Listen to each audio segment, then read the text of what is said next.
મોરબી જિલ્લાના વાઘજી મહેલ ને મણિ મંદિરની બાજુમાં એક ગેરકાયદેસર રીતે એક ગેરકાયદેસર ધાર્મિક સ્થળ બંધાયેલું હતું.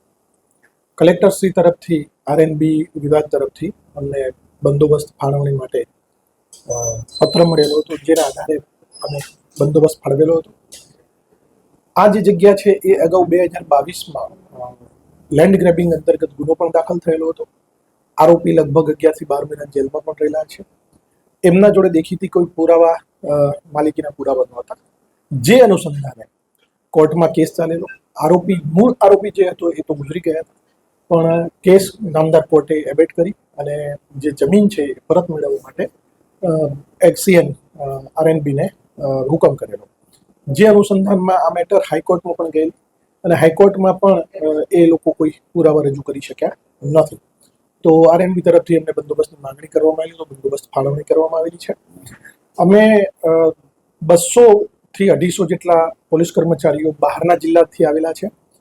5 ડીવાયએસપી બહારથી અમને બંદોબસ્તમાં મળેલા છે, પ્લસ 3 ડીવાયએસપી મારા અહીંના, અને અહીંના લોકલ 550 જેટલા પોલીસ કર્મચારીઓ અત્યારે બંદોબસ્તમાં છે, જે આખી રાત પર બંદોબસ્ત કરશે.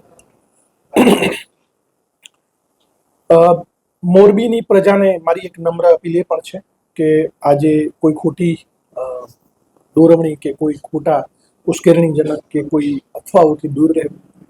કોઈ પણ પરિસ્થિતિને પહોંચી વળવા પોલીસ સક્ષમ છે.